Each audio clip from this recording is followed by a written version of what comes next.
What is your input on prison reform and cashless bail? Seems to be a thirst for some to comfort criminals in our nation. They like to play patty cake. The Democrats like to play patty cake with the criminals. And it's like this. I'm all for prison reform. Absolutely. We need to run it like it's an ISS program in our high schools.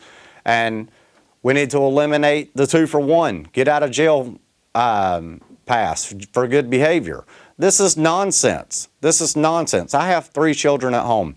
If I'd have told my kids growing up, hey, you're on restriction, go to your room and you're going to be there for a week. And I'd have went to them after 2 or 3 days and said, well, you know, you've been here long enough. You've been doing good. Come on.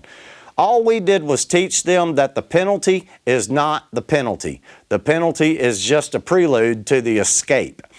And ISS program in high schools is something that we should be modeling our prison centers after. Because when you get ISS in a high school, you're there for a set amount of time. Let's just, for instance, you've got 5 days of in-school suspension. Well, you're not going to get out in 3 days for good behavior. You're going to serve all 5 days of that in-school suspension because that's what you were given. And then if you don't act right in the ISS room, and you get called down 3 times, then they will add time to your in-school suspension. So your 5 days is just a start if you go in and learn your lesson. It's more time if you act crazy in ISS. Why aren't we doing that with our criminals? Our criminals are under the impression that they can get sentenced to a year and be right back out on the streets, endangering our citizens and our communities in 4 months. In this respect, it's illogical. In my opinion, if you were sentenced to 1 year in prison, you should do 365 days to the very second that you were arrested and booked in.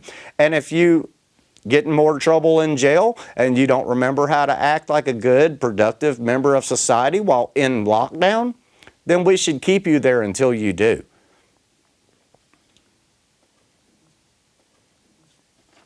So, next question is, should parents have the authority to protect their children from things and teachings that are sexual in nature when it comes to in the school?